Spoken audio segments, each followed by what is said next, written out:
So you're thinking about getting a Duraflex body kit.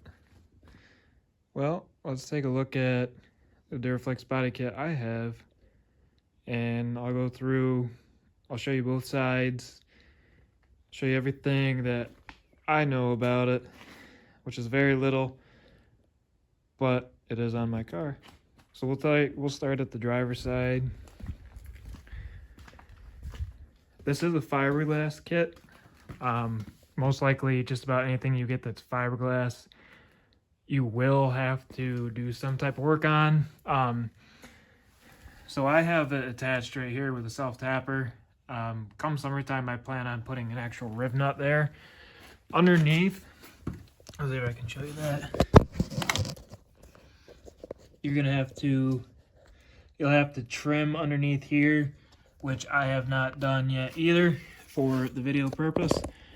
You'll have to do that so you can get to your pinch weld if you ever want to jack your car up. Set that back. If you ever want to jack your car up. So this is fitment here. I definitely need to do a little bit better job. I need to trim it. Just ever so slightly need to trim it. And either put some type of double-sided tape and or an epoxy here to kind of hold it in. Once again, need another rib nut, or at least two. This will work for now, but if you're gonna actually do some serious driving, I've driven on it. I drove this summer on it like that. Don't recommend because they're kind of expensive if you lose them, but same time I did it because my car is so low that if it did break down, I would need to take them off to get them onto a tow truck. Along with the front bumper, I just have that zip tied up for the same reason. But I do need to get the metal tabs, which I think they're on eBay. You can get them to fix that. Open this as far as I can without hitting the Acura. So you can see here, the gap is not great. This car, when I bought it, previously had a body kit on it, but it didn't have it on it when I bought it. So you can see the gap is not ideal. But that is fixable. You can close the door and it doesn't really do anything to it, like it's not going to hit it. But if you were to tap it with your foot, see, it's pretty secure there. But you're not going to win any car shows like that. So that's the driver's side. Let's go over to the passenger side. To my knowledge, with all the fiberglass body kits, you're going to have to do some type of work. Also, this car is over 20 years old. It's to the point where it is an antique, at least in Pennsylvania. So, like, nothing fits perfectly. You know, it was probably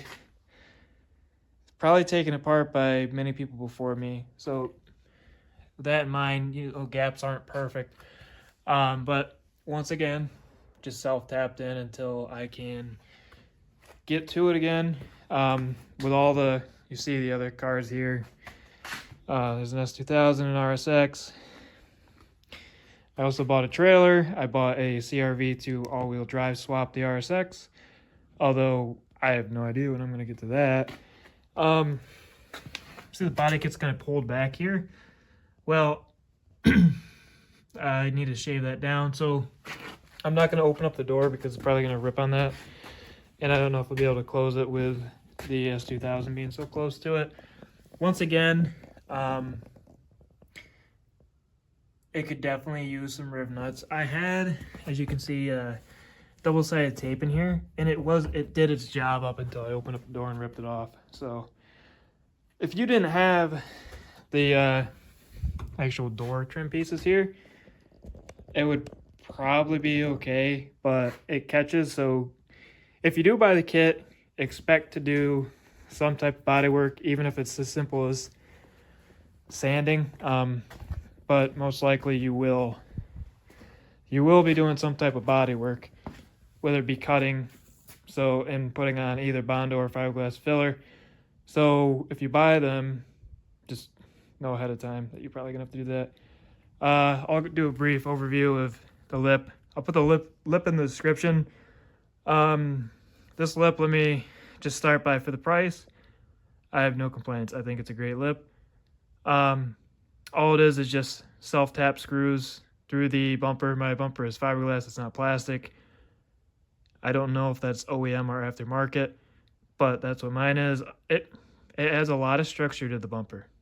So, and without those metal pieces to hold it on, it's kind of what I need. So you can see it's hitting the intercooler there, but if you have probably a stock one, it wouldn't be a problem. This is a 96 GSX. Let's see if I can open up this up hood. So the intercooler is really pretty thick. It's probably overkill for the motor, to be totally honest with you. At least what I'm putting in for power, which ain't much, but maybe 250 if you're lucky. So, but that's an overview of the kit. If you want to see anything else on this car, this is a 96 GSX. I can do a point of view driving video. I can do a review on anything you see on it, which I have entered. It's just about NRG'd out inside, except for the harness bar, which I'm not entirely sure if that's safe for the road, but then again, I maybe get this thing out a few times a year, so it's usually for car show, quick drive down to my parents, or to the dandy, about it. So, that being said, let me know if there's anything you want to see in the next video. Anything with the S2000, I do need to do some work on it, so maybe I'll film that.